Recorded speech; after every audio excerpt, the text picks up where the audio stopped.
Today we're going to be running an Ancova. We are looking at a person's happiness levels on a scale of 0 to 10 after they completed therapy with a puppy. We have 3 different dosage groups. Our first group is our control group, and they played with a stuffed animal for 15 minutes. Our next group is our low dosage group. They played with a real puppy for 15 minutes. And our high dosage group is a group that played with a real puppy for 30 minutes.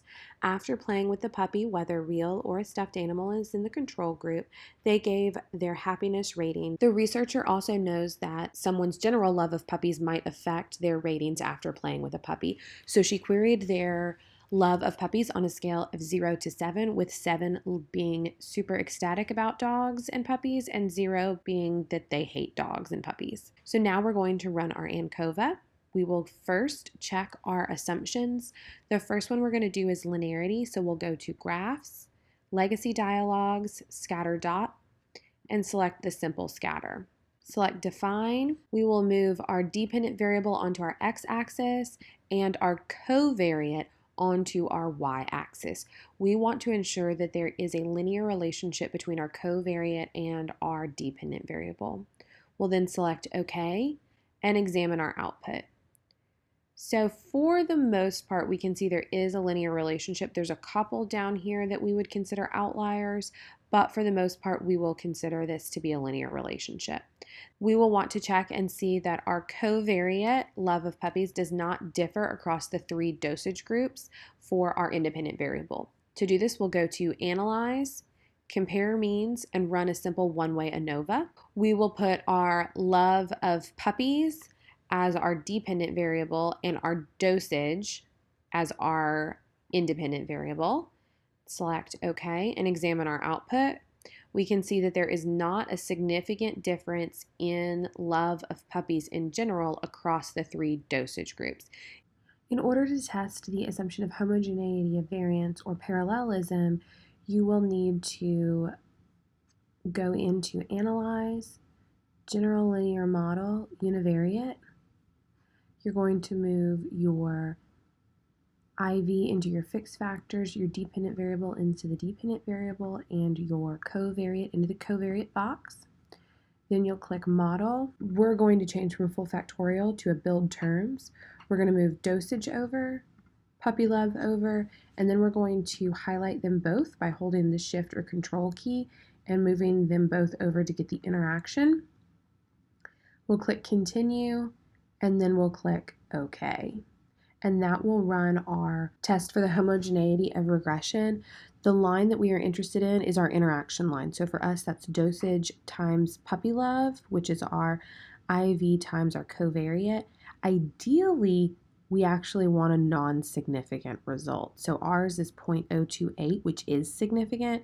So if this was a real data set and not just an example, we would probably not use this as a covariate. It wouldn't be the best covariate because what's happening, there is a significant difference in how puppy love interacts with the dosage at the different dosage levels, and we really don't actually want that. So if this was anything other than an example, we would probably need to do some different tests, but for this example, we'll continue. So now we're going to run our main analysis, which is an Ancova. So we will go to Analyze, General Linear Model, Univariate. We're going to put our dependent variable in the dependent variables box. Our love of puppies will go in the covariates box, and our dosage will go in the fixed factors box. The first thing we're going to do is we're going to select options, and we want our homogeneity test, descriptive statistics, and estimates of effect size. Click Continue. And we're also going to go ahead and ask for estimated marginal means. This is going to conduct our post hoc tests if needed. So we'll select EM. We want it for our independent variable, display means for. Then we're going to compare the means, and we're going to do a Bonferroni adjustment. Click Continue, and then click OK. Very similar to our two-way ANOVA, we have our descriptive statistics and between subjects factors at the top, so we can see that we have 9 people in the control group, 8 in the 15-minute group, and 13 in the 30-minute group. So this is an unbalanced design with 30 participants total. Next, we see our Levene's test. We do not meet the assumption of homogeneity of variance because our p-value is less than 0.05. It's 0.019. However, we're going to continue the analysis for this example. Down here, we see our between subjects effects table. Again, we're going to ignore the first two lines, corrected model and intercept, as well as the total. We first want to look at our covariate, puppy love, and ensure that it has a statistically significant relationship with our dependent variable. If it does not have a significant relationship with the dependent variable, it is not explaining a significant portion of the variance in the dependent variable or happiness levels, so we would want to remove it from our analysis. So we'll look at the puppy love line. We can see that it has a sum of squares of 15.076, an F statistic of 4.959 with a significance value of 0.035, indicating that it does have a significant impact on happiness levels, so we will want to keep it in our analysis. Next, we're going to look at the dosage or our independent variable and see if it has a significant main effect on happiness ratings. We can see that it has an F value of 4.142 with a P value of 0.027, which is lower than our alpha of 0.05, indicating that there is a significant effect of dosage on a person's happiness levels.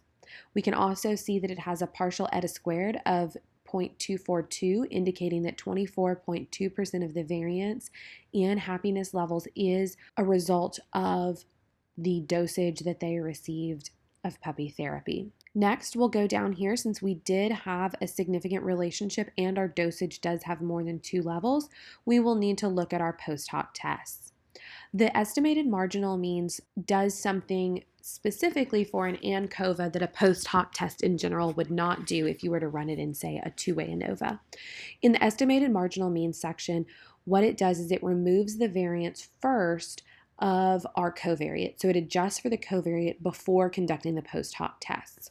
So our univariate test here at the bottom shows the exact same thing that our between subjects effects did above. We have a significance value of 0.027, and again, 24.2% of the variance is explained by the dosage levels.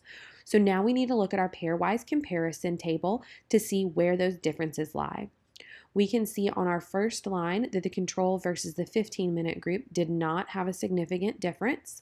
However, the control versus the 30-minute group did show a significant difference in their happiness ratings with a p-value of 0.031. Our 15 compared to our 30-minute group also did not have a significant effect with a p-value of 1. So this means that of the 3 groups or the 3 pairs, only the control versus the 30-minute group showed a statistically significant difference in happiness levels after spending time in puppy therapy.